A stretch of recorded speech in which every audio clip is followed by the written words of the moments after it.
আল্লাহ নবীর কলিজা টুকরা সাহাবী হযরত ফারুক আযম উমর ইবনুল খাত্তাব রাদিয়াল্লাহু তাআলা আনহু হুজুরের বাড়ি থেকে আল্লাহ নবীর দুজন সাহাবী কাঁদতে কাঁদতে চোখ ভরা পানি নিয়ে বুক ভরা বড় বেদনা নিয়ে আল্লাহ নবীর দরবার দিকে হাজির হয়েছে।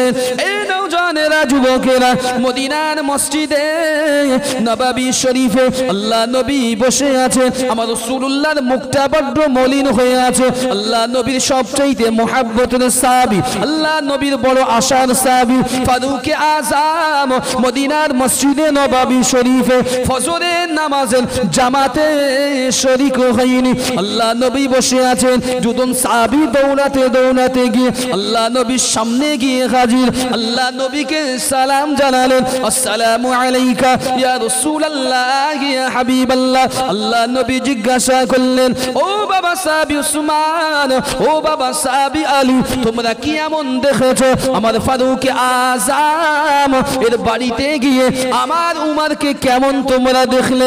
বাবা আলী, তুমি আমার সাহাবী উমরকে কি বিবি বাচ্চাদের সঙ্গে খোশামদদ করতে কি দেখেছো? বাবা উসমান, আমার উমর পুরাতন ধর্মে ফিরে গিয়েছে। আল্লাহ নবী দুজন সাহাবী মুখে কোনো কথা বলে না, চোখ দিয়ে পানির টুসা গনিয়ে পড়ে। নবী আমার বারে বারে জিজ্ঞাসা করে, ও বাবা উসমান, ও বাবা আলী, কেন জবাব দাও না? কি এমন হয়েছে? আল্লাহ নবী সাহাবী মৌনতা ভঙ্গ করলেন, ইয়া রাসূলুল্লাহ ইয়া হাবিবাল্লাহ, আমরা আপনার সাহাবী, আমার ভাই উমরকে যে অবস্থায় দেখে এসেছি, ইয়া রাসূলুল্লাহ ইয়া হাবিবাল্লাহ, আমার ভাইকে যে অবস্থায় দেখেছি, আল্লাহ পাকের নামাজের পাটিটা নিয়ে নামাজের মুসাল্লায় পড়ে সিজদারত অবস্থায় ঘরের জানালা দরওয়াজা বন্ধ করে দিয়ে আপনার সাহাবী শুধু ওয়াকাতারে কন্দনরত অবস্থায় আছে। একটু জোরে বলে, একটু চিল্লে বলেন সুবহানাল্লাহ, নারে তাকবীর। আমাদের কারোর চোখে পানি আসে না এক ওয়াক্তের জন্য, কোনোদিন আসে না। এই জন্য হাদিস শরীফে এসেছেন, আমি কিতাবের নাম বলেছি আপনাকে, একটা কিতাব বার হয়েছে সমকালীন বিশ্ব, ডক্টর মুফতি জাহিদুল ইসলাম লিখেছেন কিতাবটা, খুব বড়। তো কুরিয়ার করেছিলাম, পড়ছিলাম আজকের একটা অংশ, মনে পড়লো বলছি আপনাদেরকে, শুনে নেন। এখন আপনারা যারা বসে আছেন বুদ্ধিমান, আমি মূল অন্য দিক যেতেও পারছি না, ওই জন্য বলছি আপনাদের। যদি আপনাদের ফের একটা প্রশ্ন করি, আল্লাহকে কোথায় দেখেছে? খুব কনফিউশন হয়ে যাবে। আমি তিনটি বর্ণনা আপনাদের কাছে দিয়ে যাব, শুনবেন তো? আল্লাহকে কোথায় দেখেছেন, কি অস্তিত্ব আল্লাহকে দেখলে? আমি তিনটে ডেফিনেশন দিয়ে যাব। এক, ইমামে আবু আজম আবু হানিফা রাহমাতুল্লাহ একটা অস্তিত্ব দিয়ে যাব। দুই নম্বর, ইমামে শাফি হুজুর একটা অস্তিত্ব দিয়ে যাব। আর ইমামে আহমদ বিন হাম্বল রাহমাহুল্লাহ, এই তিনজন জগৎ বিখ্যাত ইমাম, তাদের কিতাবের একটা দৃষ্টান্ত দিয়ে যাব। শুনে রেখে দেন। শুনেছেন কি তাও বলতে পারবো না, আগে শুনেন। এক নম্বরে ইমামে শাফি হুজুরকে জিজ্ঞাসা করা হলো, ও ইমামে শাফি, আপনি তো ইমাম, আল্লাহকে দেখেছেন আপনি? তো আল্লাহকে দেখেছেন? তো এখন একটা মানুষ যদি ইমাম সাহেবকে গিয়ে বলে, হুজুর আল্লাহকে দেখেছেন?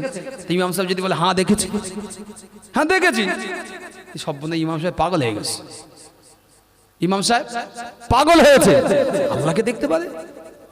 এই রাগ করবেন না, কোন একটা কারণে আমার গ্রামে একটা কোইন্সিডেন্ট একবার ঘটেছে। কি ঘটেছে? আল্লাহর কোরআনে শব্দ আছে বিয়াদিহি, ইয়াদিহি শব্দ অর্থ হচ্ছে হস্তদায়, মানে কথা বলে না, হাত, বোঝেন? আল্লাহ কোরআনে একটা সূরা দিয়েছেন, সূরা মুলক 29 নম্বর পারা, প্রথম নম্বর আয়াতে বললেন তাবারাকাল্লাযী বিয়াদিহিল মুলক। যদি অ্যাকচুয়ালি একদম গোদা বাংলায় তার ট্রান্সলেশনটা ধরা হয়, তো সমগ্র জগৎ, তাবারাকাল্লাযী বিয়াদিহিল মুলক, সমস্ত জগৎ, সৃষ্টি জগৎ হচ্ছে আমার আল্লাহর হাতের মুঠোয়, করায়ত্তে। যদি বলতে পারলেন না সুবহানাল্লাহ? তাহলে আল্লাহর হাত হলো না হলো না? এখন এই কথা একজন বলেছে, একজন মেরেছে ঠেসে চড়। আল্লাহর হাত আছে, এই আল্লাহর পা আছে, অথচ আল্লাহর কোরআনে আল্লাহ বলেছে, হ্যাঁ আল্লাহ আকার ইঙ্গিত দেয়নি, আল্লাহ বলেনি রূপ গঠন তন্ত্র, কিন্তু আল্লাহ হস্ত আছে, কথা আল্লাহ সে বলেই দিয়েছে। এখন আপনি যদি না বুঝে চালিয়ে দেন, দু চারটে শটানি মারি, হেই আল্লাহর কোনো আকার আছে? অস্তিত্ব বুঝবেন কি করে যে আল্লাহ আছে? আল্লাহু আ'লাম, আল্লাহ তো সব জানে। আজকের মাহফিল হচ্ছে কতজন এখানে বসবেন, কতজন বাইরে ঘুরবে, কতজনের মনে কিঞ্চিত কি চলছে দুদল্যমান, সব তো আল্লাহ জানে। ইন্নাল্লাহা আলিমুম বিজাতিস সুদূর, আমাদের চাইতেও তিনি বড় জ্ঞানী, তিনি সর্বদিক থেকে জ্ঞানী, তিনি জানার থেকেও জানা জ্ঞানী। যদি বলতে পারলেন না সুবহানাল্লাহ? তো আমি তো এটা নিশ্চিত, আমাদের বলে দেওয়ার প্রয়োজন নেই। তো হুজুর ইমাম শাফি রাহমাহুল্লাহকে জিজ্ঞাসা করেন, হুজুর সত্যি কি আপনি আল্লাহকে দেখেছেন? হ্যাঁ দেখেছি। এবার আমি বলছি আপনাকে উনি কি দেখেছেন বলছেন, বর্ণনা একটু মিলিয়ে নেবেন, ঠিক আছে? নাম্বার 1, হুজুর কিভাবে দেখলে? তা ইমাম শাফি হুজুর বলছে, আমি আল্লাহকে দেখেছি তুঁত গাছের পাতায়। একটু যদি বলবেন না সুবহানাল্লাহ? কিসের পাতায়? এগুলো মুখস্থ করে রেখে দেন, কাজে লাগবে। তুঁত গাছের পাতায়। আমি আপনাকে ছোট 2-4টে ছোট কিতাবের কথা বলছেন, এগুলো তুঁত গাছের পাতা। প্রশ্ন, তুঁত গাছের পাতা আল্লাহ থাকে? প্রমাণ করেছেন কে? জগতের বিখ্যাত ইমাম, যার কিতাব বুখারীতে পড়ানো হয়, মিজানে পড়ানো হয়, যার কিতাব না পড়লে আলেম হওয়া যায় না, সেই ইমাম শাফি রাহমাহুল্লাহ লিখেছেন, বিশ্ববিখ্যাত একজন ফিকহ শাস্ত্রবিদ, আল্লাহ হাদিসে হাফেজ। উনি বলেছেন কি, তুঁত গাছ থেকে আমি আল্লাহকে দেখতে পেয়েছি। কিভাবে? উনি দুটো ব্যাখ্যা দিয়েছেন।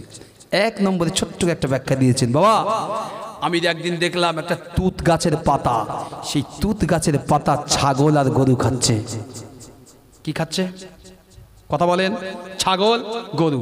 আচ্ছা ছাগল গরু তুঁত গাছের পাতা খেলে, আর আপনাদের এখানে যদি নারকেল গাছের পাতা থাকে এটাও খায়, তা পায়খানা কি আলাদা হবে? রং চেঞ্জ হবে? রং চেঞ্জ হবে না। ও যেটা পায়খানা করবে তার নাম হবে গোবর, ছাগল যেটা পায়খানা করে তার নাম হবে নেদি, ঠিক না বল? উনি বলছেন এই তুঁত গাছের পাতা খেয়ে ছাগল গরু পায়খানা করছে, গোবর নেদি হচ্ছে। এই তুঁত গাছের পাতা খেয়ে রেশম মানে রেশমের পোকা গুটি এই তুঁত গাছের পাতা খেয়ে যেটা বার করছে তার নাম হচ্ছে রেশম। যদি বলতে পারলেন না সুবহানাল্লাহ? একই ভাবে একজন খাচ্ছে, তিনি বার করছে পায়খানা, আর একজন ওই একই ভাবে খাচ্ছে, তিনি দিচ্ছেন উৎকৃষ্ট রেশম। তো আমি শাফি বুঝতে পারলাম এটি অন্য কিছু নয়, এর পিছনে নিশ্চিত একা একা খেয়ে তো হতে পারে না, এর পিছনে নিশ্চিত আছে আমার একজন স্রষ্টা আছেন, যিনি হলেন আল্লাহ। সেই আল্লাহ এদেরকে সব চালন করছেন। তিনি পেটে গেলেই কারোর পায়খানা আর কারোর দ্বারা সমাজের উপকার সাধনের জন্য সুন্দর রেশমি কাপড়ের ন্যায় সুতো বার করে দেন। যদি বলেন সুবহানাল্লাহ, একটু চিল্লে বলেন সুবহানাল্লাহ। দরুদ শরীফ আল্লাহুম্মা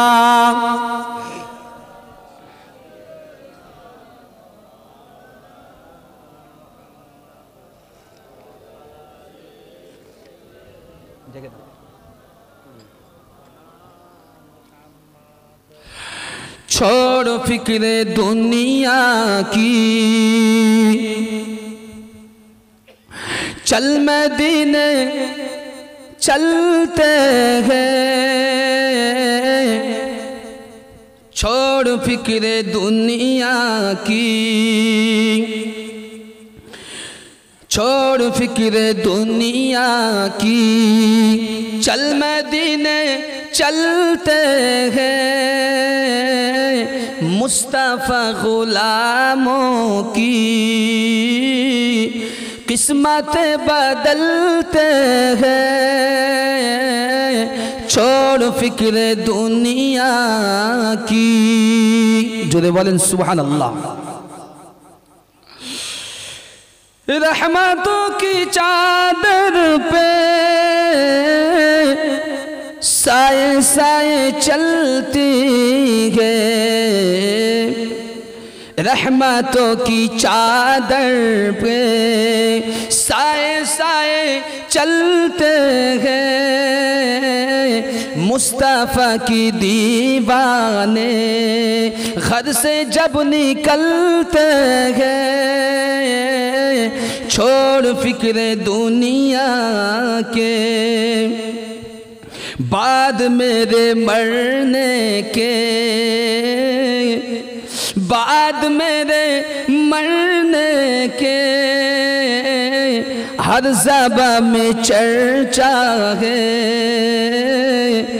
आदमी क्या था उसको सोया है मदीने में। छोड़ फिक्र दुनिया के अल्लाहुम्मा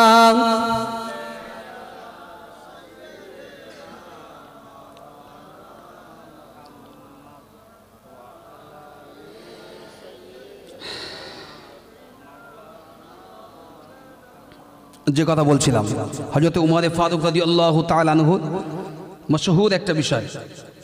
তো আল্লাহ পাক রব্বুল আলামিন সাহাবা আজমাইনদেরকে ইজ্জত দিয়েছেন। আমরা সেই সাহাবাদের শানে আমি বহু জায়গায় বলি কি আমাদের ভারতবর্ষে পশ্চিমবঙ্গে আমরা যখন বসবাস করি আমরা পীরে ওলিদের শানে বড় বড় হেডিং পোস্টার তৈরি করে ওয়াজ নসিহত করি। আমরা অন্যান্য জুলুস জলসা মাহফিলকে কেন্দ্র করে হেডিং পোস্টার লাগাই, কিন্তু আমি পশ্চিমবঙ্গের জমিন ইভেন কখনো দেখিনি যে সাহাবা আজমাইনদের নামে পোস্টার লাগানো হয়েছে সিরাতে সাহাবাদের সম্মেলন, দেখিনি। ওপার বাংলায় হয়। আপনি মানেন আর না মানেন, আল্লাহ রসুল বলেছে যাদের সম্পর্কে সবচাইতে আলোচনা হওয়া উচিত ছিল বেশি, ঘাটে হোক বাটে হোক বাজারে হোক দোকানে হোক পাড়ায় হোক রকের আড্ডায় হোক ঘরের কোণে হোক, তাদের নাম হলো হায়াতুস সাহাবা রাদিয়াল্লাহু তাআলা আনহু। যদি বলেন সুবহানাল্লাহ। কিন্তু একবারও আমি যদি আপনাকে আবার শুরু করি কোশ্চেন উত্তর দিতে পারবেন না আপনারা। কি ওলামারা তো বলতে পারে না, তা আপনারা বলবেন কি? রাসূলুল্লাহর সাহাবা আজমাইন সংখ্যা ছিল কত? সহিহ বুখারী riwayate মতান্তরে 1,24,000, কেউ বলেছে 1,40,000, আবার কিছু কিছু রেওয়াতে 1,60,000। রাসূল বিদায় হজে গেলেন, সেই সময় সাহাবাদের সংখ্যা ছিল 1,50,000, কেউ বলেছে 60,000। যদি বলতে পারলেন না। আর রাসূল একটা কথা দাঁড়িয়ে বলেছিলেন জানেন? আল্লাহ রাসূল বলেছিলেন, বুখারী খুলে পেয়ে যাবেন ইনশাআল্লাহ। রাসূল বলেছিলেন, ও সাহাবী আজমাইনরা শোনো, আমি রাসূল এটাই আমার জীবনে হয়তো শেষ হজ, আমি আর আসবো কি জানি না। শোনো, আল্লাহ রাব্বুল আলামিন যতটুকু দিনের কর্তৃত্ব দায়িত্ব আমি রাসূল আমার উপরে অর্পণ করেছে, আমি কি তোমাদের কাছে যথাযথ পৌঁছে দিতে পেরেছি? সবাই এক বাক্যে বললেন লাব্বাইকা ইয়া রাসূলুল্লাহ ইয়া হাবিবাল্লাহ, আমরা নিশ্চিত আপনি সব কিছু পৌঁছে দিয়েছেন। আল্লাহ রাসূল চোখের পানি ছেড়ে বলেছিলেন, আমুলটা উপর দিকে উঠিয়ে শাহাদাত, আল্লাহুম্মা শাহাদ, আল্লাহুম্মা শাহাদ, আল্লাহুম্মা শাহাদ। আল্লাহ আপনি সাক্ষ্য দেখে যান, আমার গোটা উম্মতি এই মর্মে আমি মুহাম্মদ সাল্লাল্লাহু আলাইহি ওয়াসাল্লামকে সাক্ষ্য দিলেন, আল্লাহ তোমার দিনকে আমি ওদের কাছে পূর্ণ করে দিলাম। চলে বলে সেই দিনকে নিয়েই কিন্তু আমরা আছি, কিন্তু আমরা নিজেদের উর্বর করতে পারিনি। জমিকে চাষের জন্য উর্বর করেছি, ঈমান চাষের জন্য উর্বর করতে পারিনি, অন্তরটা মেরেই দিয়েছি। সেজন্য রাসূলুল্লাহ সাহাবীরা সামান্য ত্রুটি হলে সহ্য করতে পারতেন না। সামান্য ত্রুটি হলে, আপনি হয়তো হাদিস পড়ে রাখেন, সামান্য ত্রুটি রাসূলের সম্পর্কে সহ্য করতে পারতেন না। একজন সাহাবা কাঁদতে কাঁদতে এসেছেন, গায়ে কিচ্ছু নেই, শুধু পরনে একটা ঢাকা বস্ত্র, কাঁদতে কাঁদতে সাহাবারা ধরেছে, কি ব্যাপার তুমি এমন করে এসছো কেন পাগলের মতো? তো আমার রাসূলকে দুদিন দেখিনি। কাকে? আমার নবীকে দুদিন দেখিনি। আমার নবীকে দুদিন না দেখলে আমি সহ্য করতে পারি না। ওই সাহাবেটির নাম অন্য কেউ নাই, রাসূলের গোলাম হযরত সাওবান রাদিয়াল্লাহু তাআলা আনহু। যদি বলেন সুবহানাল্লাহ। কি মহব্বত ছিল ইনতিদাদি ছিল তাদের, কি মহব্বত ছিল। আহাব্বুল্লাহ তো এমন মহব্বত ছিল যেমন আল্লাহর সঙ্গে ছিল, আল্লাহ রাসূলের সাথে ছিল। আল্লাহ নবী সাহাবী হযরতে উমর, আল্লাহ নবী সাহাবী হযরতে উমর রাদিয়াল্লাহু তাআলা আনহু, যে মানুষটাকে দেখে ইবলিস শয়তান পর্যন্ত ভয় পেত। এ নওজওয়ানেরা, যুবকেরা, আল্লাহ নবী সাহাবীর ব্যাপারে হাদিস শরীফের ভিতরে এসেছে, ফারুক আযম যতদিন মদিনার জমিনে তিনি বাদশাহিত্ব রাজত্ব করেছেন, তিনি আমিরুল মুমিনিন ছিলেন, ততদিন পর্যন্ত ইবলিস শয়তানকে গোটা মদিনা তথা তার রাজত্বের ভিতরে তিনি নিজে হাতেই বেঁধে রেখেছিলেন। জোরে বলেন সুবহানাল্লাহ। ইবলিস শয়তানকে বেঁধে রেখেছিল। যেদিন ইন্তেকাল হলো, শহীদ করা হলো, সেদিন থেকে গেরো খুলে গেল, ইবলিস শয়তান পুনরায় বিরাজ হলো। এত বড় একটা ব্যক্তিত্ব, এক ওয়াক্ত নামাজ কাজা করেছে ফজরের। প্রায়শ্চিত্ত কি হচ্ছে? আমাদের প্রায়শ্চিত্তটা কি হয়? দুটো ডিফারেন্সটা আমি আপনাকে দিয়ে দেই। রাসূলের কাছে যখন সাহাবা আজমাইন দুজন গেলে, হুজুর, আল্লাহ রাসূল বলছে কি দেখলে? হুজুর খুব কাঁদছে। সাহাবা আজমাইনরাও কাঁদছে, হুজুর উমরকে দেখে এসেছি, খুব কান্না কাঁদছে। হুজুর মাথা তো তোলে না, পুরো ঘর পুরো বন্ধ। রাসূল বুঝতে পারলেন যে আমার উমর ওই ধর্মে ফিরিনি। আমার উমাদের একটা ভুল হয়েছে। রাসূল শান্ত হলেন, চুপ করলেন। সাহাবা আজমাইন বলে, আলী বলছে, হুজুর আপনি একটু যান না, আমি ওনার বিবির কাছে শুনলাম, আহলিয়ার কাছে, এখনো ঘর থেকে বার হয়নি। আল্লাহ রাসূল বলছে, আলী একদম ওমরের বিষয়ে তুমি কিচ্ছু বলো না, চুপ করে যাও, ফয়সালা আমার আল্লাহ দেবে। যদি বলতে পারলেন না, আল্লাহ রাসূল ফয়সালার উপরে আল্লাহকে রাখতেন। আমরা ফয়সালা রাখি কাদের? নেতাদের। খারাপ ভাবে নেবেন না, জি আমরা ফয়সালাকে লিখে আল্লাহ রাসূলের সাহাবী এইভাবে রাখতেন। হাদিস শরীফের ভিতরে এসেছে, মুসলমান সারাদিন চলে গেল, আল্লাহ নবী সাহাবী ফারুক আযম মদিনার মসজিদে হুজুর আমার এলেন না। তিনি বাড়ির দরওয়াজা পর্যন্ত খুললেন না। বাইরে থেকে বারে বারে আব্দুল্লাহ ইবনে উমর রাদিয়াল্লাহু তাআলা আনহু নিজের কলিজার টুকরা ছেলে নিজের বিবি আহলিয়া ডাক দিলেন, ও আল্লাহ নবী সাহাবী উমর ঘরের দরওয়াজাটা খোলেন, ওই ঘরের দরওয়াজাটা খুলে দেন, আপনার জন্য আমরা পেরেশান হয়ে গিয়েছি, আপনার দেখার জন্য আমরা পেরেশান হয়ে গিয়েছি। ও আল্লাহ নবী সাহাবী মদিনার মসজিদ থেকে আমার কামলিওয়ালা বারে বারে সাহাবা পাঠিয়েছেন, আপনি ঘরের দরওয়াজাটা খুলে দেন। ফারুক আযম ভিতর থেকে উত্তর দিয়েছিল, ও বাবা ছেলে আব্দুল্লাহ, ফিরে যাও ফিরে যাও ফিরে যাও, তোমার মাকে নিয়ে ঘরেতে ফিরে যাও। আমি উমর, আমি ভুল করেছি, গলতি করেছি, আমি খাতা করেছি, আমি উমর যা ভুল করেছি তাই ভুলটা হলো আমার আল্লাহর দরবারে করেছি। আমি উমর ফজরের নামাজটা কাজা করে দিয়েছি।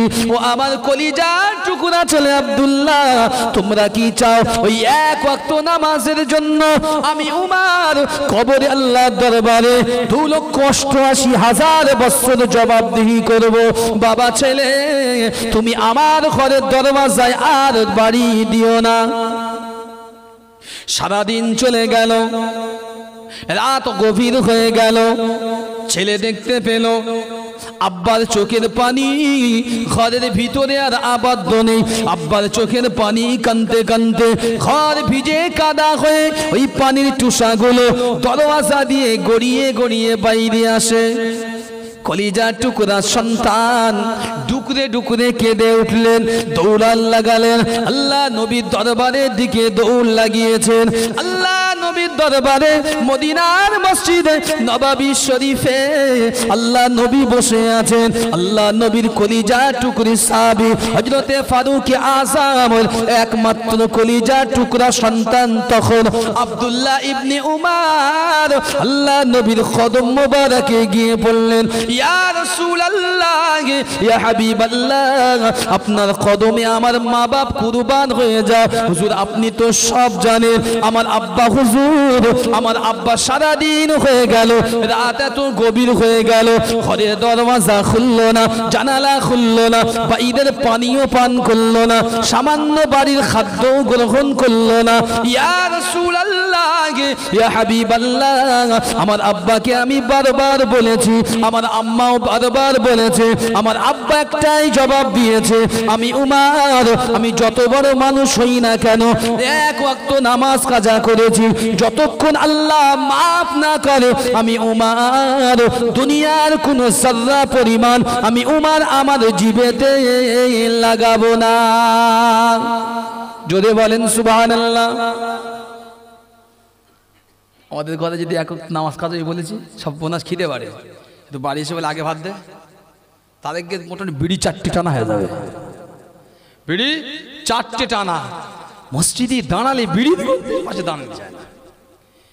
বর্তমান সমাজে আমাদের সরকারের উচিত বিড়ি ফ্রি করে দেওয়া উচিত, সরকারের ভর্তুকির বদলে বিড়ি দেওয়া উচিত। বিড়ি আরো সামনে রমজান এসছে, সর্বনাশ। মুসল্লিরা চিন্তা করতে, হুজুর রোজা তো এসে যাচ্ছে, বিড়ি কোন পকেটে রাখবো? আপনার তো হাসি লাগছে, বাস্তবটা এটাই। আপনি শুনেন বা না জানেন জানি না, আমি একটা ইমাম, আমি অন ক্যামেরা আপনাকে বলছি, আমি এমন মুসল্লিকেও চিনি আল্লাহর ঘরে আল্লাহর সামনে দাঁড়ায়, ও লজ্জা নি বোধ নি কোন রকম খাতা নেই যে আমার মহান রবের সামনে দাঁড়াচ্ছি বিড়ি গাঁঠিটি গোজে। আল্লাহর সামনে দাঁড়ায় বিড়ি কাঠিতে খুঁজে। এজন্য এখনকার ভিতরে বর্তমান নামাজিদের নামাজ কোনো অংশেই কবুল হয় না। আপনি যদি আমার এদিক জলসা করতে বলেন ইনশাল্লাহ 2 ঘন্টা দিক টেনে দিতে পারবো। কেন কবুল হয়নি এই বিষয় নিজে রিয়েলাইজ করবেন। এই ধূপ দিচ্ছেন দেখেছেন, ধোঁয়া উঠছে দেখেন, বোঝা যাচ্ছে, কিন্তু নামাজটা আমি রিয়েলাইজ করবেন আপনার নামাজ যাচ্ছে কিনা, কোন অবস্থায় ভেসে আছে। বিবেক আর বুদ্ধি দিয়ে ভাববেন তো সত্যি কি নামাজ আমার কবুল হচ্ছে। কবুল হলে অন্তরে সুকুন মেলবে। রাসূল 3টে জিনিসকে নিষেধ করেছেন, সহিহ তিরমিজি। মসজিদে 3টে জিনিস আল্লাহর নবী নিষেধ করেছেন। 1 নম্বরে মসজিদে ইমাম মুয়াজ্জিন বাদে কারোর বাবা গেলে সম্পত্তি নয় যে জায়গা রেখে দেবেন। চাচা বসবে কেনে, সুদ করে চাচার কাছ থেকে 1 লাখ লিছি, বসতে চাচা আয় আমার পাশে বস, এই গল্প মসজিদে চলবে না। মসজিদ কারোর জন্য জায়গা রাখতে পারবেন না, যত বলেন তাও। আমি কিতাবের ভিতরেই পড়ছি একটা অংশ, একজন জামানার বড় বাদশা, প্রতাপশালী বাদশা, একটা প্রদেশের মসজিদে ইমামতি করে একজন ইমাম। তা বাদশা প্রত্যেকদিন কম বেশি নামাজ পড়তে যায় প্রতি জুমায়। তো বাদশার জন্য একটা জায়গা রাখা হয় প্রথম কাতারে। তো বাদশা কিছুদিন নামাজ পড়ার পর বলল, কমিটির ডেকে বলল, এই ইমাম সাহেবকে এখান থেকে হাদিয়াটা দিয়ে বার করে দাও। বুঝলেন কেন? ইমাম সাহেব ক্ষতি কি? ক্ষতি কি পরে বলবো, ক্ষতিটা কি পরে বলবো। হাদিয়া দিয়ে সসম্মানী নাকি দায়িত্ব থেকে অব্যাহতি দাও। দেওয়া হলো। পরে একজন ইমাম এলো, তো তিনি এসে প্রথম জুম্মায় যেই পার্টি ভাড়া দেখতে পেয়েছে, বলছে এই জায়গা ফাঁকা কেন?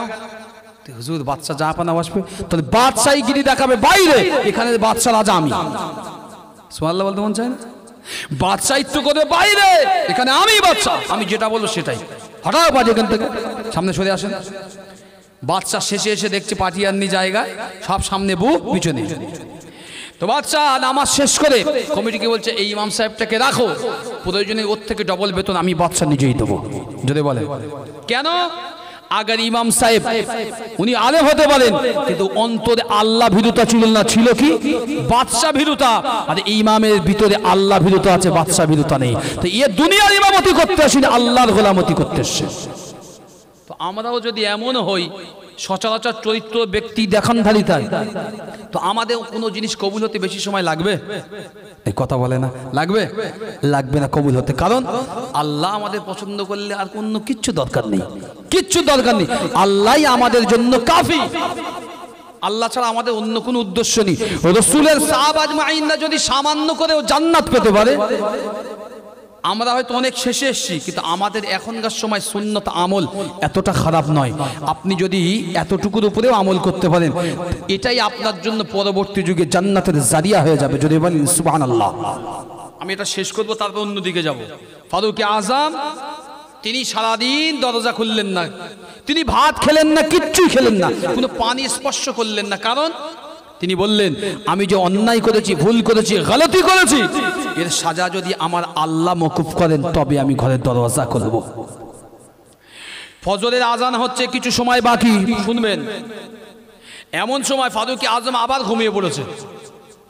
আর ঠিক সেই দিনই ইবলিস শয়তানকে ফারুক আজমকে গিয়ে ডেকে দিলেন, হুজুর, হুজুর ওঠেন, নামাজ পড়তে হবে, হুজুর ওঠেন, নামাজ পড়তে হবে। আল্লাহ নবী সাহেব উঠে গেলেন, উঠে বলছে সর্বনাশ, আজও তো নামাজ কাজা হতো। ফিরে দেখি ইবলিস, তুই কেন এখানে? হুজুর আপনি নামাজ কাজা হয়ে যাবে বলে আমি আপনার জাগাতে এসেছি। ফারুক আজম বলছে, এই ব্যাপারটা কেমন গোলমেলে ঠেকছে না? তুই আমার সামনেই আসিসনি, সেই মানুষটা আমাকে জাগাতে আসলো, কারণটা কি? হুজুর কেউ কি জীবনে দেখেছেন ব্যবসায়ী লস হবে এমন ব্যবসা করতে? তো না, তো আমি ব্যবসা করেছি, লস হয়ে গেছে, আমি ব্যবসা করেছি, লস হয়ে গেছে, তাই লসটাকে ভরপাই করার জন্য আপনাকে আজকে ডেকে দিতে এসেছি। একটু যদি বলেন সুবহানাল্লাহ। কি ব্যবসার কি লস? আমি গতকালকে আপনাকে ঘুম পাড়িয়ে দিয়েছিলাম ছলে বলে।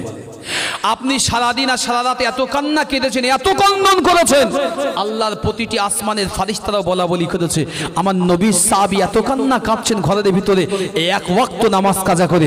আমার আল্লাহ জিবরিল আলাইহিস সালামকে দিয়ে ওহী পাঠালেন, জিবরিল হাবিবকে গিয়ে বলো ও উমার ইবনুল জান্নাতি জান্নাতি জান্নাতি। যদি বলে এবার একটু চিন্তা করেন, এখানে ফিকের আছে কি? একজন মানুষ অন্যায় করলো, আবার মাফ চাইলো, আবার আল্লাহ তাকে জান্নাতে দিল। আমরা কি কাঁদিনি? আমাদের চাচারা কি কম কাঁদে ছয় বাদের দিনই হা হু করে কি কান্নাটা না কাঁদে বলেন, অস্বীকার করতে পারবেন? এই কান্না কবুল হয় না কেন? এই কান্নাটা কবুল হয় না কেন? এই কান্নাটা এই জন্যই কবুল হয় না, এই জন্য আমাদের আর রিয়া উন্নাস, আমাদের ভিতরে সবটা অধিকাংশ মানুষ দেখানোর বিষয়, মানুষকে দেখাতে আমরা জিন্দেগি গুজরান করি, এই জন্য আমাদেরটা কবুল হয় না। ওদেরটা যা করেছে এক ফোঁটা চোখের পানি, আল্লাহ ওদেরটাই কবুল করেছেন। আল্লাহ নবী সাহাবী হযরতে উমর ইবনুল খাত্তাব, আল্লাহ নবীর কলিজা টুকরা সাহাবী, ফজরের সময় ইবলিস শয়তান এসে হুজুরকে ডেকে দিলেন। আল্লাহ নবী সাহাবী ইবলিসকে জিজ্ঞাসা করলেন, ও আল্লাহ পাকের মাওলুদ, ও আল্লাহ পাকের মাওলুদ, ও আল্লাহ পাকের লানাত, আল্লাহ যাকে ওয়ালা তাত্তাবিউ খুতুওয়াতিশ শাইতান ইন্নাহু লাকুম আদুউম মুবিন, আল্লাহ যাকে প্রকাশ্য শত্রু বলেছে, আল্লাহ যার পশ্চাতে অনুসরণ করতে নিষেধ করেছে, ও আল্লাহ পাকের দুশমন, মানবের দুশমন ইবলিস, তুই কেন আমাকে জাগিয়ে দিলি? ইবলিস শয়তান একটি কথা বলেছিল, ও আল্লাহ নবী সাহাবী, ও আল্লাহ নবী সাহাবী, ও মদিনার রাষ্ট্রপতি, আপনি কি জানেন না, জানেন না আপনি একদিনে ফজরের নামাজ কাজা করে দিয়েছেন, মদিনার মসজিদে হুলুস তুলুস পড়ে গিয়েছে, মদিনার মসজিদে প্রতিটি সাহাবীর মুখে মুখে লেগেছে, আল্লাহ নবী বড় কষ্ট পেয়েছে, দয়ার নবী বড় রোনাজারি করেছে, আর আপনি নিজে সারাটা দিন ঘরের ভিতরে আবদ্ধ করে দিয়ে আল্লাহ জমিনের খানা তো দূরের কথা, আল্লাহ জমিনের এক কাতরা পরিমাণ পানি স্পর্শ করলেন না। ও আল্লাহ নবী সাহাবী, আপনার কান্না দেখে স্বয়ং আমার আল্লাহ খুশি রাজি। ও আল্লাহ নবী সাহাবী, আপনি এত কান্না কেঁদেছেন, আল্লাহ পাকের দরবারে সংবাদ পৌঁছে গিয়েছেন, আল্লাহ খুশি রাজি, আল্লাহর ফারিস্তারা প্রতিটি আসমান আসমানে আল্লাহ পাকের ফারিস্তারা আপনার বিষয় নিয়ে আলোচনা হচ্ছে, প্রতিটি আসমানে আপনার কথা আলোচিত হচ্ছে। ও আল্লাহ পাকের নবী সাহাবী, আল্লাহ পাক আপনার জন্য নিশ্চিত সুসংবাদ পাঠিয়ে দিয়েছে। এই কথাটা যখন ফারুক আজম শুনতে পেয়েছে, মদিনার মসজিদে নববী শরীফের মুয়াজ্জিন হযরত বিলাল রাদিয়াল্লাহু তাআলা আনহু হুজুর আমার ফজরের আযানটা দিয়ে দিয়েছেন। এই নওজওয়ানেরা, যুবকেরা, উমর ইবনুল খাত্তাব উযুটা বানিয়ে নিয়েছেন, নিজের পোশাকটা পরে নিয়ে মদিনার মসজিদের দিকে দৌড় দিয়েছেন। মদিনার মসজিদে নববী শরীফে গিয়ে আল্লাহ নবীর পিছনে গিয়ে দাঁড়িয়ে দাঁড়িয়ে নামাজ আদায় করলেন। ফজরের নামাজ যেই না শেষ হয়েছে, আল্লাহ নবী ডাক দিলেন, ও বাবা সাহাবী উমর, ও বাবা উমর দিকে এসো। আল্লাহ নবী সাহাবী সামনে গেলেন, আল্লাহ নবী সাহাবীর মাথাটা ঝুঁকিয়ে দিলেন, আল্লাহ নবী উমরের মাথায় হাত দিয়ে বললেন, বাবা সাহাবী তুমি কেঁদো না, কেঁদো না, তোমার কান্নায় আমার আল্লাহ এতটা খুশি রাজি হয়েছে। জিবরিল আমিন আলাইহিমুস সালাম বিরূহিল কুদুস, ওই নূরে মুজাসসাম ফেরেশতা জিবরিল আলাইহিমুস সালাম আমার আল্লাহ ওহী নাজিল করলেন, আমার আল্লাহ তোমার রোনাজারিতে তোমার উপরে জান্নাতটা আমার আল্লাহ ওয়াজিব করে দিয়েছেন। একটা নামাজে জান্নাত পেয়েছে, আর আমরা 20 বছর নামাজ পড়তেছি, 25 বছর, কেউ 40 বছর, কপালে দাগ, সব জায়গায় দাগ। আত্মীয়তা পড়তে পারেন না চাচা, চাচা আত্মীয়তা পড়তে পারে না। যেই যদি বলতে চাচা এটা কেন, বেশি বুঝে গেছো, তুমি বেশি বুঝেছো। এই রাসূলুল্লাহর আনুগত্য সাহাবা আজমাইনরাও করেছে, কিন্তু তারা জেনে বুঝে আনুগত্য করেছে। বুঝবেন, রাসূল যেটা তাদের শিক্ষা দিয়েছেন, তারা ওয়াকাতরে দুহাত বলে অন্তর দিয়ে সুকুনের সঙ্গে সেটিকে আলিঙ্গন করে নিয়েছেন। যদি বলতে পারলেন না সুবহানাল্লাহ। আর আমরা যেটা বলি, সমাজের সকলে এটা মানতেও চায় না, সমাজের সকলেই এটা মানতেও চায় না। আমি 1 নম্বরে আপনাদের বলেছিলাম, আল্লাহ পেয়েছেন কিভাবে পেলেন। আমি 2 নম্বর উদাহরণটা আপনাকে দেই। এটাও একটি কিতাবের ভাষ্য, ইমাম আহমদ ইবনে হাম্বল রাহমাহুল্লাহ সমকালীন বিশ্ব কিতাবের ভিতরে এসেছে। ওনাকে একজন ব্যক্তি জিজ্ঞাসা করল, আপনি তো জামানার বড় ইমাম, আল্লাহ আপনাকে আলেম করেছেন, হাদিসের ফিকহ শাস্ত্রের আপনার আলেম, হুজুর একটু বলবেন আপনি কি আল্লাহকে দেখেছেন? ইমাম আহমদ ইবনে হাম্বল হুজুর একটু রসিকে মানুষ ছিলেন। হ্যাঁ, আল্লাহ দেখবো না মানে, কতবার আল্লাহ দেখেছি। সে লোকটা আমলোক তো, সে তো মাথা খারাপ, শুধু মুখ পাচাচ্ছে। হুজুর বলেন কি আপনি আল্লাহ দেখেছেন? তাও বারবার। হ্যাঁ, কতবার আল্লাহ দেখেছি। হুজুর কি করে আল্লাহ দেখলে, কি করে দেখলে? তো বাবা আমি যে করে দেখেছি তুমি শুনলে অবাক হয়ে যাবে। তুমি কি দেখেছো? হুজুর আমার বয়স এই পর্যন্ত এখন আল্লাহর সাক্ষাৎ হয়নি। ইমাম আহমদ ইবনে হাম্বল হুজুর বলছেন তুমি হচ্ছে কপাল ফাটা। কি ফাটা? কপাল ফাটা।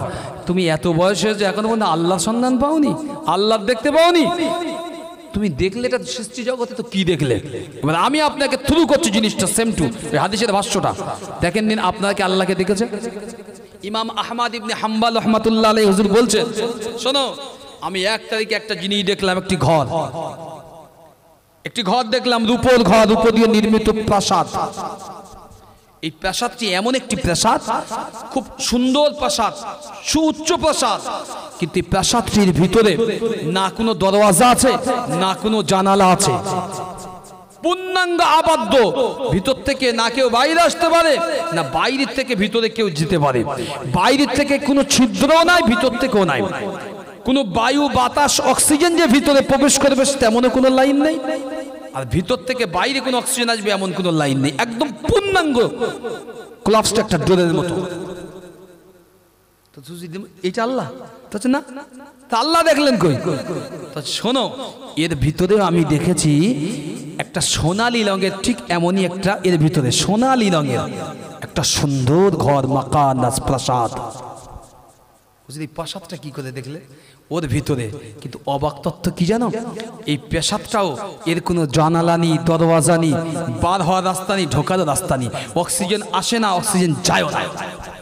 আমি আপনাকে খুলে দিচ্ছি, আপনি বুঝতে পারবেন, এখানে যারা আছেন প্রত্যেকেই বুঝতে পারবেন। এই জন্য তাদেরকে জগতের ইমাম বলা হয়, তাদেরকে দিনের চোখ বলা হয়। এই চোখ দিন এই চোখ নয়, তাদের এমন চোখ ছিল যারা জগৎকে কুসংস্কার থেকে সম্পূর্ণ একদম পুরো লাইটের আলোর মতো একজনে দিয়েছেন। যদি বলেন সুবহানাল্লাহ। উনি বলছেন ডিম দেখেছো? একদিন ডিম দেখেছি। ডিম সূক্ষ্ম তত্ত্ব কি? ডিম।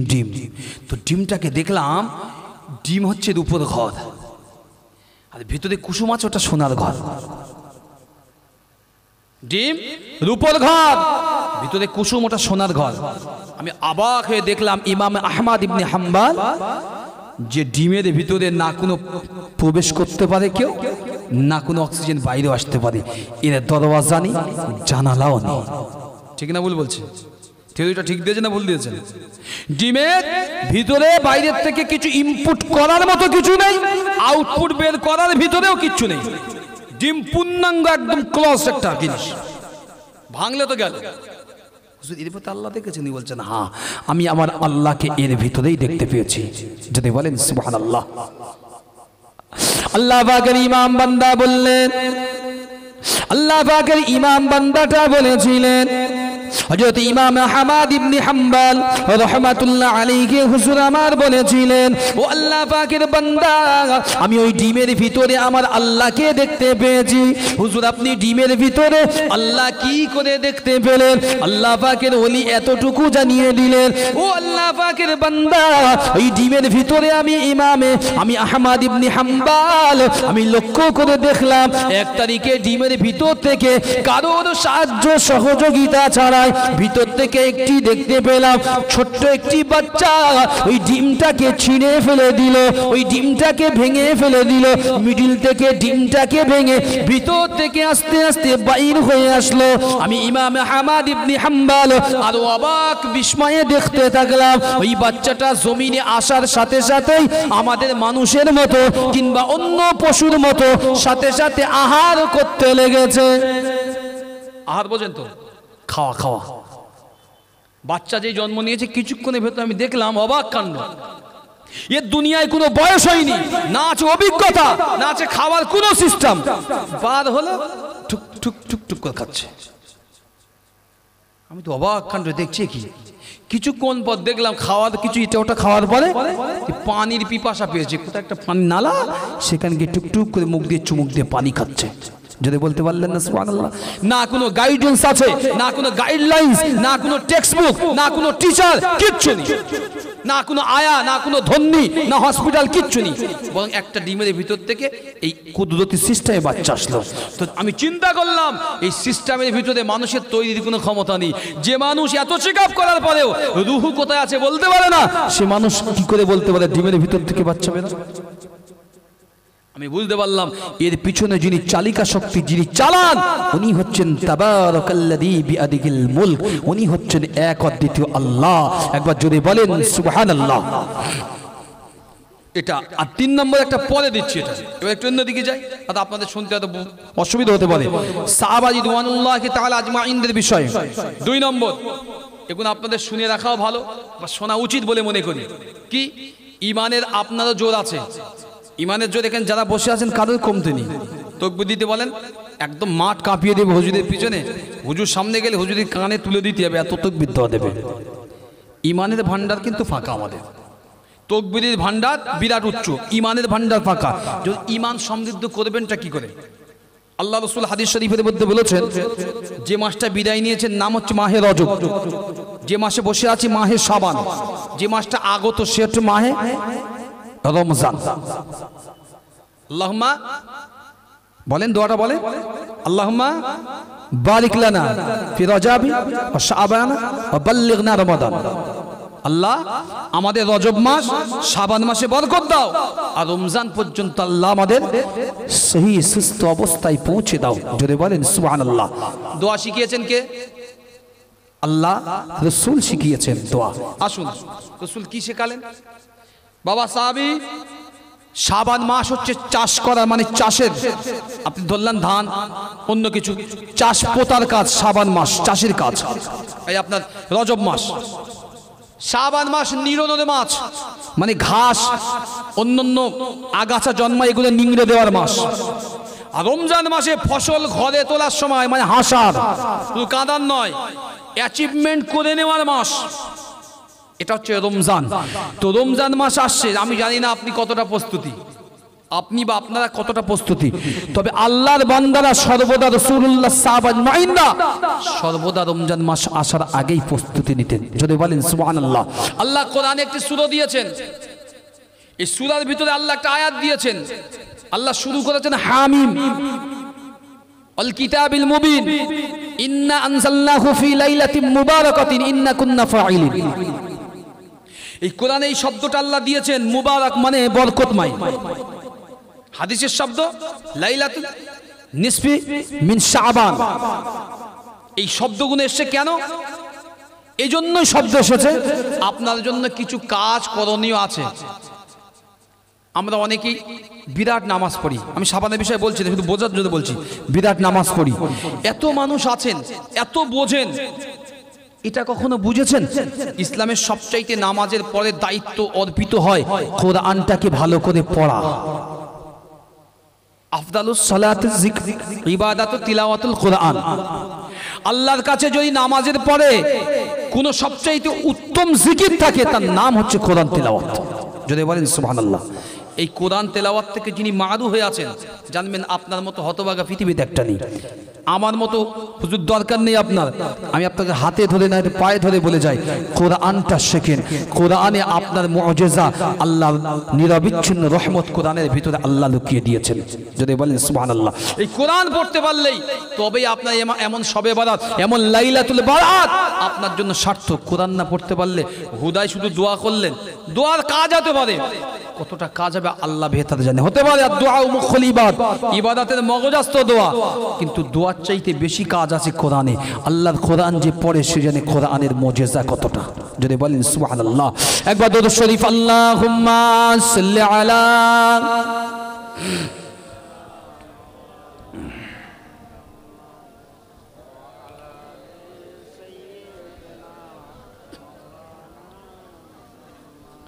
যে কথা বলছিলাম, এবার আসুন, দুটো টপিক দেওয়া আছে, তার ভিতরে একটা টপিক একটু আসি, তারপরে একটু যদি সময় থাকে অন্য দিকে যাব। নাম্বার 2, আল্লাহ নবীর একজন সাহাবী, নাম হচ্ছে সাইয়্যিদিনা হযরতে বেলাল হাবশী রাদিয়াল্লাহু আনহু। নাম শুনেছেন তো সকলেই? কথা বলে না। হাদিস শরীফের ভিতরে এসেছে জার ও কাতার, দুটো শব্দ, জার ও কাতার, মানে বেলালের আজানের চাইতে মদিনাবাসীর কান্নার আওয়াজটা সেদিন অনেক বেশি ছিল। সেজন্য হাদিসের একটি প্রেক্ষাপট এসেছে, জার ও কাতার, আজানের চাইতে কান্নার আওয়াজ বেশি ছিল। যদি বলেন সুবহানাল্লাহ। বেলালের কাজ কি আপনারা অনেকেই জানেন, আমি ওদিকে আলোচনায় যাচ্ছি না। যারা মুয়াজ্জিন হন এদের আল্লাহ গলাটাকে উট দেখেছেন আমাদের দুনিয়ায়, উট বা জিরাফ সবচাইতে লম্বা। কাল কিয়ামতের দিনে আমার আল্লাহ এই মুয়াজ্জিনদের এই গর্দানটাকে উটের চাইতে আরো বেশি লম্বা করে দেবে, অর্থাৎ তারা যেন আল্লাহর ইকামতটা আরো বেশি বেশি মানুষের কাছে দিতে পারে। একটু যদি বলেন সুবহানাল্লাহ। এর ইজ্জত আছে এই মুয়াজ্জিনদের। তো যাক, বেলাল হচ্ছে মুয়াজ্জিন। তো বেলালের জীবনে অনেকেই বলেছেন বিলালের বাড়ি হাবশি, যেহেতু হাবশায়, অ্যাকচুয়ালি ভৌগোলিক তত্ত্বে বোঝা গেছে বেলালের বাড়ি হচ্ছে আবিসিনিয়ায়। কোথায় বললাম? আবিসিনিয়া। সাইয়্যিদিনা বেলাল আর রাবেয়া বসরি এই দুজনের বাড়ি প্রায় একই জায়গার কাছাকাছি। ভাগ্য তাদের একই, দুজনকেও বিক্রি করা হয়েছে, দুজনাই কৃতদাস হয়েছে, দুজনাই বিকৃত গোলাম, কিন্তু দুজনাই আল্লাহর উচ্চ মাকাম লাভ করেছেন। যদি বলতে পারলেন না, ইজ্জত আল্লাহকেই দেয়। দুজনাই কিন্তু কালো, দুজনাই হাবশি, দুজনাই বিকৃত হয়েছে, দুজনাই গোলাম, আবার দুজনাই আল্লাহর জান্নাতের দিকে পা বাড়িয়ে দিয়েছে। বেলালের বিষয় আমাকে বলতে বলা হচ্ছে, একটু বলি যতটা সম্ভব বলি, সব বলা সম্ভব নয়। একটা মানুষের জীবনী বা কোনো লম্বা চওড়া কাহিনী বলা অনেক বড় কষ্ট, অনেক বড় কষ্ট, শুধু বলার জন্য বলছি। বেলালের জীবনে আপনারা সকলেই জানেন, আল্লাহ রসুল যখন দুনিয়া থেকে পর্দা নিলেন, সাইয়্যিদিনা বেলাল বিদায় নিলেন। কোথায়? রসুলের দেশে আর থাকবো না। এটাকে অন্যভাবে ব্যাখ্যা করবেন না, নবীর দেশে আমি আর থাকবো না। কেন? যে দেশে আমার নবী নেই, যে দেশে রাসূলুল্লাহ নূরানী চেহারা, হোসন চেহারা দেখতে পাবো না, সেই দেশে আমার মতো গুনাহগার হাবশি কৃতদাসের থেকে কি হবে? আমি ছিলাম তো একজন হাবশি, মুহাম্মদুর রাসূলুল্লাহ সাল্লাল্লাহু আলাইহি ওয়াসাল্লামের স্পর্শ পেয়ে পরশ পাথরের নাই আমার জীবনটা যে চেঞ্জ হয়ে গিয়েছে। যদি বলেন সুবহানাল্লাহ। সেই নবী এখানে নেই, আমি চলে যাব, আমি থেকে কি করব? এই পরিষের প্রেক্ষাপট ছোট করে নিয়ে আসছে। আমি অন্য একটা কিছু বলার ইচ্ছা রয়েছে, আল্লাহ যদি রহম করে। শোনেন, বেলাল এক তারিখে স্বপ্ন দেখলেন ওদিকে যাচ্ছি না, মদিনায় আসছেন। তো বেলাল মদিনায় আসছেন, প্রচার হয়েছে আল্লাহ রসুলের সাহাবী, মদিনার মুয়াজ্জিন, আদি মুয়াজ্জিন, তিনি আজকের মদিনায় আসছেন। রাগ করবেন না, দুনিয়ার প্রেক্ষাপট একটু বুঝিয়ে দেওয়া ভালো। উদাহরণ বলি, কালকে যদি শোনেন রাজারহাটের প্রধানমন্ত্রী আসছে, তো আপনাদের রাস্তায় কি স্মুথলি ভাবে যাতায়াত করতে পারবেন না? সিকিউরিটি চেকের মাধ্যমে যেতে হবে, নাকা চেকিং হবে, রাইট? কেন? প্রধানমন্ত্রী আসবে। তো সাইয়্যিদিনা বেলাল আসছেন, গোটা মদিনায় রব রব সাজ, আল্লাহ নবী সাহাবী আসছেন ফিরে। রাসূল ইন্তেকালের পরে কয়েক বছর উনি ছিলেন না, উনি আসছেন। ছোট্ট ছোট্ট শিশুর কয়েকটি রিওয়ায়াত এসেছে মুসলিম শরীফে, আমি সেই বর্ণনাটা আপনাকে তুলে দিচ্ছি। কি? একটা বাচ্চা তার মাকে বলছে, ও মা, মা, ও মা, মা বলছে, বলো বাপ।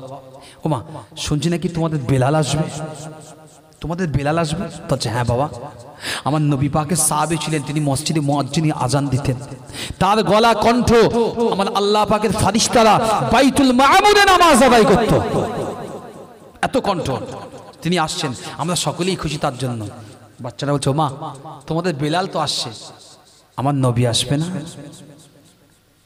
ও মা, বেলাল তো আসছে, আমার নবী আসবে না?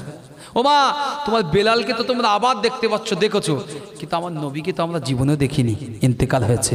ও মা, আমার নবী আসবে না?